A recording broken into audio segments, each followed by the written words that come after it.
The morning was quiet on Nara's Reach, the kind of quiet that felt safe. Birds that had been brought from Earth 3 generations ago sang in the trees outside the school. The air smelled like grass and warm soil.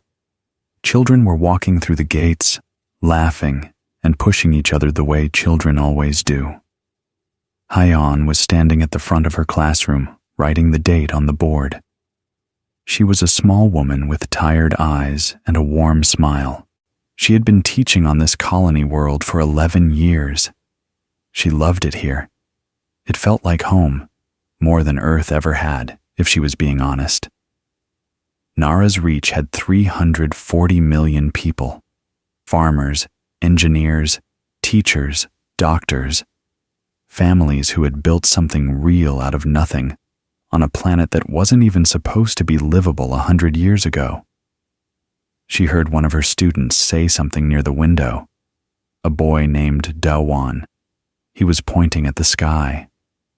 Hyan turned around, and the sky was dark, not from clouds. The ships were so large and so many that they blocked out the sun over the city. She counted without thinking.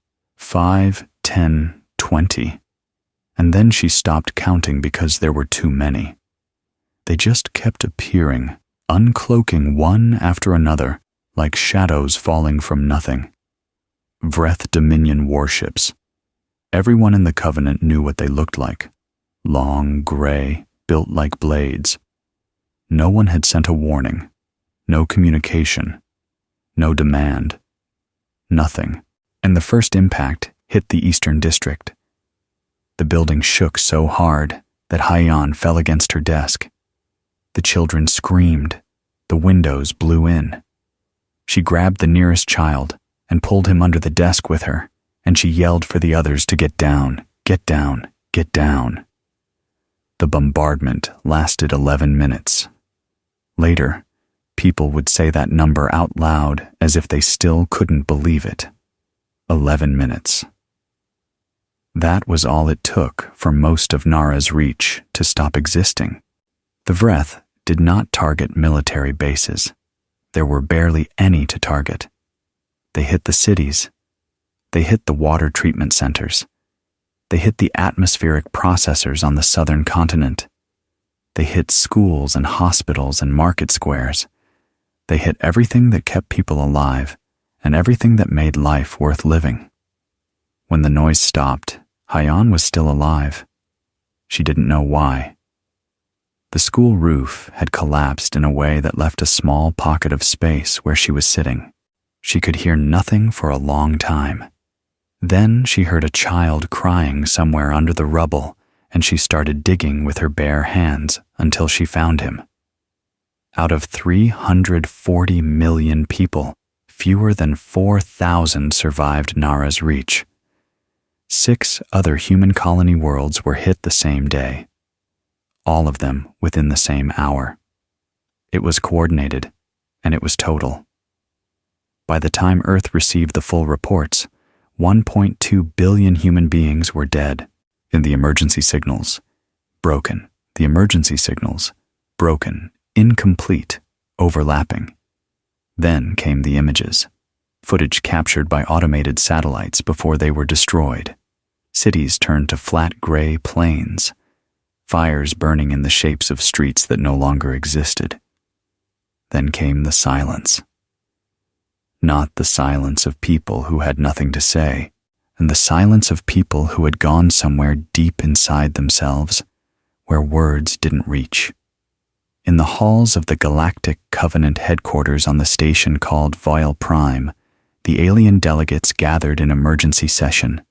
The Delvari, the Surai, the Cathani, species who had been building interstellar civilization for thousands of years, watched the human delegates and waited. They expected tears. They expected pleas. They expected humans to come to the table and ask for help, for arbitration, for a committee to review what had happened. Jian walked into that hall alone. She was the chief human diplomat. She had spent 20 years in that building, learning the languages, learning the customs, learning how to speak softly and smile and make everyone comfortable.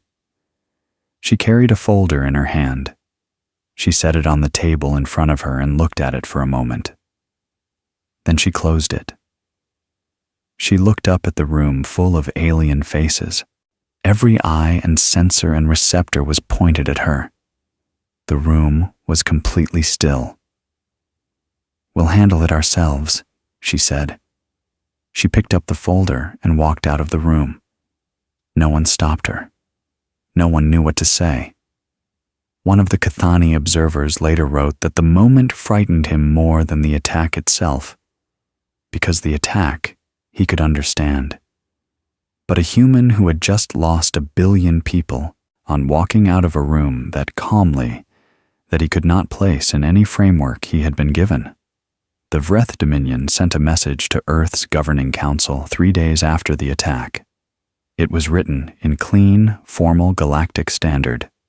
It said that humanity should submit a formal surrender within 30 cycles, or the Dominion would continue its campaign. It said that humanity had no realistic military response. It said that resistance would only increase casualties. And the message was never answered. Not with words, not with anything. The Vreth waited for a reply that never came. Their analysts filed reports saying humanity was in shock, that the silence was a sign of total paralysis, that the surrender would come within the week. Hyon sat in a medical tent on a rescue ship 3 days after the attack. She had 3 broken fingers and a deep cut across her left shoulder. A medic was wrapping her hand, and someone had given her water, and she was holding the cup, but not drinking from it. She was just staring at the middle of the tent. A reporter asked if she wanted to say anything. It was a stupid question, and everyone knew it. But the reporter asked anyway. Hyon looked at him. She set the cup down carefully on the cot beside her. "There were children in my classroom," she said. 31 of them. I got 2 out. She didn't say anything else. She picked the cup back up and looked at the water in it. Outside the tent, across the dark of space, Earth was quiet. 1.2 billion people were gone, and the planet that built them had gone very, very still. No one who knew history would have found that comforting. For 2 weeks after the attack, Earth said almost nothing to the rest of the galaxy. Human embassies across Covenant space closed their doors without explanation. Human trading ships stopped moving, and the communication channels that human diplomats had kept open for decades went quiet one by one, like lights turning off in a building at the end of the night. Civilian travel out of human space was halted. No reasons were given publicly. Just notices, brief and flat. The galaxy watched and tried to decide what it meant. The Vreth Dominion's intelligence division filed a report saying that humanity was in a state of total collapse, that the governments were fractured and overwhelmed, and that the silence was the sound of a civilization that had stopped functioning. The report was shared with the Vreth High Command, and they found it very satisfying. Several Covenant species quietly agreed with that reading. The Surai ambassador told a closed session of the Covenant Security Council that humans were, at their core, a social species who needed stability to function. Take away enough of that stability fast enough, and they would fold. It was not cruelty to say so, he added. It was simply biology. None of them had ever looked up what humans did when they went quiet. Bora was already 3 light years inside Vreth patrol space when the embassies closed. She was the commander of Recon Division 7, and she had been flagging Vreth fleet movements for 4 months before the attack. She had filed 11 reports. 8 of them were reviewed and deprioritized. 2 were sent back with notes asking her to reconsider her threat assessment. 1 was never opened. She had kept copies of all of them. Now she moved her small, dark ship through the edges of Vreth territory with every sensor running silent, and she built a picture. Shipyard locations, supply chain routes, patrol timing, fuel depot positions. She recorded everything with the kind of careful, unhurried focus that comes from a person who is no longer doing this as a job. She was doing it as a promise to herself. Her reports now went to one place only: Callisto Station. Admiral Junho had run Callisto Station for years. He was a man of few words, but he was a man of action. He had a plan, and he was going to execute it. He had a vision, and he was going to make it a reality. He was a man of the people, and he was going to lead them to victory. He was a man of the future, and he was going to make it a better place. He was a man of the past, and he was going to make it a better place. He was a man of the present, and he was going to make it a better place. He was a man of the future, and he was going to make it a better place. He was a man of the past, and he was going to make it a better place. He was a man of the present, and he was going to make it a better place. He was a man of the future, and he was going to make it a better place. He was a man of the past, and he was going to make it a better place.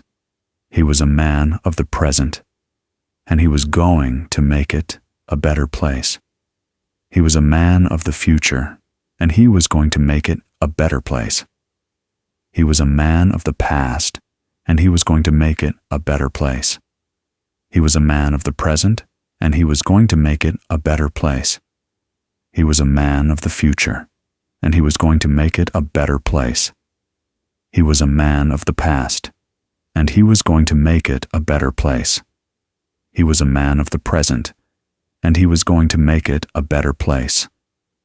He was a man of the future, and he was going to make it a better place.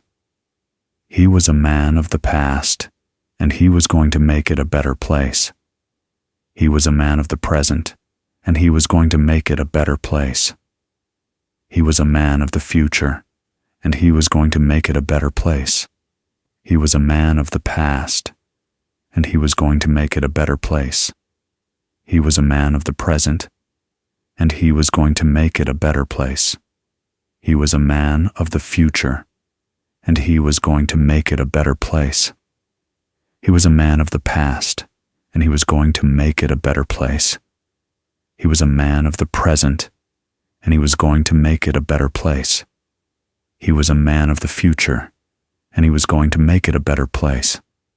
He was a man of the past, and he was going to make it a better place. He was a man of the present, and he was going to make it a better place. He was a man of the future, and he was. Admiral Junho had run Callisto Station for 6 years. He was 61 years old, gray at the temples, with a face that had been still for so long it had forgotten how to show much of anything. He had spent his career being told to stand down, to de-escalate, to let diplomacy work. He had done it every time. He had believed in it, or had tried to. Some nights he wasn't sure which. He stood at the head of a long table in a room that was not on any official floor plan of the station. Around that table sat 37 people. Some wore uniforms. Some wore civilian clothes because they had been civilian for years. All of them had received the same message 3 days after the attack. It was 4 words long. Iron Dark is active. Junho didn't give a speech. He slid a folder in front of each person at the table. The folders were thick. Some of them were surprised by how thick. The document inside was titled Contingency Protocol, Iron Dark, and it had been written in pieces over many years by people in this room and others like them.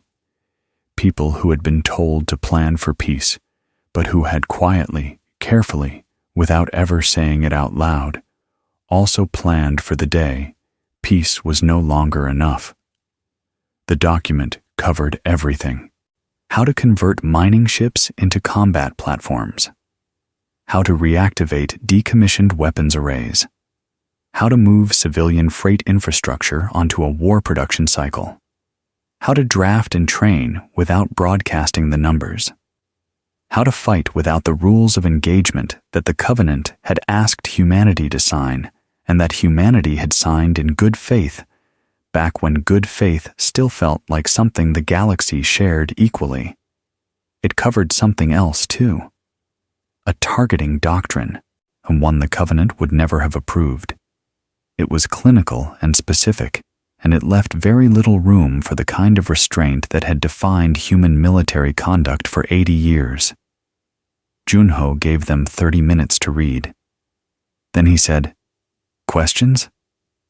There were a few, practical ones, logistics, timelines. No one asked whether they should do it.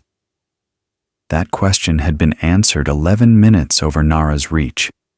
Sohi's team was the first to begin converting. Her weapons research division was officially listed as an energy infrastructure think tank. This had been true enough for a long time. The things she designed were real. They just happened to also be weapons if you looked at them from a different angle, which she had always been careful not to do in public. Now she looked at them from every angle. Within 4 days, 17 mining platforms in the outer belt were running new hardware. Within a week, the first freight convoys arrived at refit stations that had been built as warehouses and now ran 3 shifts cutting hull plates and mounting rail systems. The workers didn't need much convincing. Many of them had family on the colony worlds. Many of them had no family anymore. Minho reported to 7th Strike Group on day 9. He was 26 years old, and he had grown up on Kepler 7, which was one of the 6 colony worlds hit in the same hour as Nara's reach. He had been on leave on Earth when it happened. He had tried for 2 days to reach anyone from home. He never did. He walked into the briefing room and sat down and listened. His hands were very still on the table. One of the senior pilots next to him, a woman who had known him before, leaned over and asked how he was doing. He looked at her. "Tell me what I'm flying," he said. She told him. He nodded and looked back at the front of the room. A Delvari observer named Wes Caron, one of the few Covenant officials humanity had allowed to stay in contact, requested a meeting with Jiyon in the 3rd week. He was a careful, older being who had always respected the humans he worked with. He sat across from her with genuine concern on his face and told her, gently, that the Vreth Dominion had 4,000 warships on active deployment. That humanity's registered fleet, even before decommissioning, had numbered 340 vessels, that the math was what the math was, and that the Covenant could still help negotiate. Jiyon listened to him with her hands folded on the desk. When he finished, she was quiet for a moment. "That's the registered fleet," she said. Wes Caroon waited for her to explain. She didn't. She thanked him for coming and showed him to the door. He went back to his office and sat for a long time thinking about what she had said. He sent a message to his government that night. It was a short message. It said that he had reviewed everything he knew about human history and that he believed the Covenant should move all of its assets out of the region between human space and Vreth space as a precaution, as soon as possible. His government asked him why. He thought about how to explain it. He thought about Jiyon's face when she said those words. He thought about what he knew of human history, the real history, not the parts they summarized in Covenant orientation documents. "Because we have been watching them be careful for 80 years, he wrote, and they just stopped. On the 30th day after the attack, every receiving antenna in the known galaxy picked up the same signal. It came from Earth. It was not encrypted. It was not addressed to any single government or species. It was open, broadcast on every frequency used by the Galactic Covenant, and it was meant to be heard by everyone. A Vreth signals officer picked it up at the same moment a Delvari diplomat did. At the same moment, a small cargo crew on the edge of the outer reach did. All of them stopped what they were doing. Jian appeared on screen. She was standing, not sitting. She wore no diplomatic colors. She had no notes in her hands. Behind her was a plain gray wall with a single image, a photograph of Nara's Reach taken from orbit before the attack. Green and blue and alive. She began to speak, nor she did not start with the attack. She started much further back. She talked about Earth's history in a way that human diplomats had never talked about it in Covenant settings. She didn't soften it. She described what humans had done to each other across centuries. The wars that crossed whole continents. The weapons they had built that could flatten cities in a single moment. The conflicts that killed so many people, the exact number was still debated by historians. She laid it out plainly, without shame and without pride, just fact after fact, the way you describe something that is real and must be understood. Then she stopped. She said that when humans reached the stars, they made a choice, a real choice, not one forced on them, not one they made out of fear, but one they made because they believed something. They believed that being capable of enormous violence and choosing not to use it was what it meant to be civilized. They believed they could leave the worst of themselves behind them, like a door they had finally learned to keep shut. They joined the Covenant. They decommissioned warships. They signed agreements about how wars could and could not be fought. They trained their diplomats to speak carefully and their soldiers to stand down. For 80 years, they kept that door shut. Every time something pushed against it, they held it closed. We made that choice, Jion said, on every generation after the first one made it again. We kept making it because we believed the galaxy was worth making it for. She let that sit for a moment. They took it from us. She didn't raise her voice. She didn't need to. She continued speaking in the same level tone she had used the whole time, and somehow that made it worse to listen to. She named each colony world that had been hit. She said each name clearly.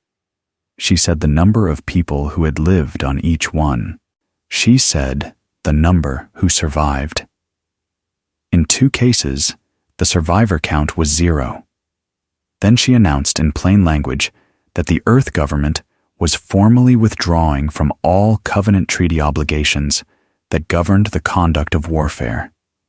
The rules humanity had agreed to, the ones about infrastructure, about certain weapon types, about keeping conflict away from civilian space, were suspended indefinitely, with immediate effect.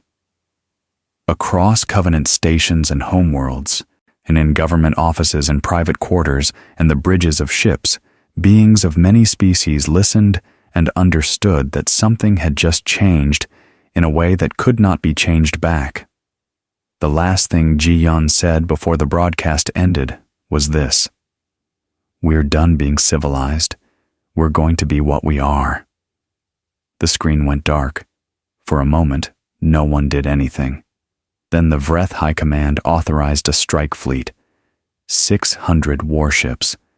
They were not going after Earth. Not yet. They were going after Devon's Point, a human colony close to Vreth space with a population of about 9 million. It was a message, a demonstration of what continued resistance would cost. The goal was to break human morale before the humans could mount any real response, to hit something they loved and make them understand that the only path forward was surrender. The fleet arrived at Devon's Point in standard attack formation, weapons charged, ready to repeat what had been done to Nara's Reach. The colony was empty. Every single person had been evacuated. There was nothing there, just a quiet planet with the lights still on in the cities, which from orbit looked almost normal. The fleet commander sent a scan order. His officers reported back. No human ships, no defense platforms, no military presence of any kind. He sent a second scan order because the first result made no sense. The second result was the same, and he was 3 seconds away from ordering bombardment anyway, just to make the point, when the first drone activated. There were 40,000 of them buried in the soil and the shallow rock of Devon's Point. So he had designed them to be invisible to Vreth sensor arrays, not through any exotic technology, but through something simpler and more reliable. She had spent months studying every Vreth scan system that Bora's recon data had documented, and she had built the drones specifically around the gaps in what those systems could detect. They were made of materials the Vreth scanners read as geological. They sat in the ground and they waited, and they did not activate until a specific signal was broadcast from a satellite that Sohi had parked behind the colony's small moon. She sent the signal herself from a console at Callisto Station, sitting in a chair with a cup of tea cooling beside her. The drones came up out of the ground in the sea and they filled the sky in seconds. The Vreth fleet had no time to form a response.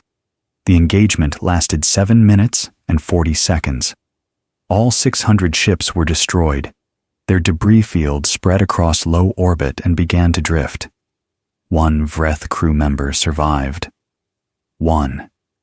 He was placed in an emergency shuttle by automated system, not by human design, just chance. Junho's team found him on long-range scan within the hour. They made a decision quickly. They put him in a Vreth-compatible survival pod, added enough fuel to reach Vreth space, and recorded a short message to send with him. Junho recorded it himself. He kept it brief. "We left you one so you could tell them what you saw.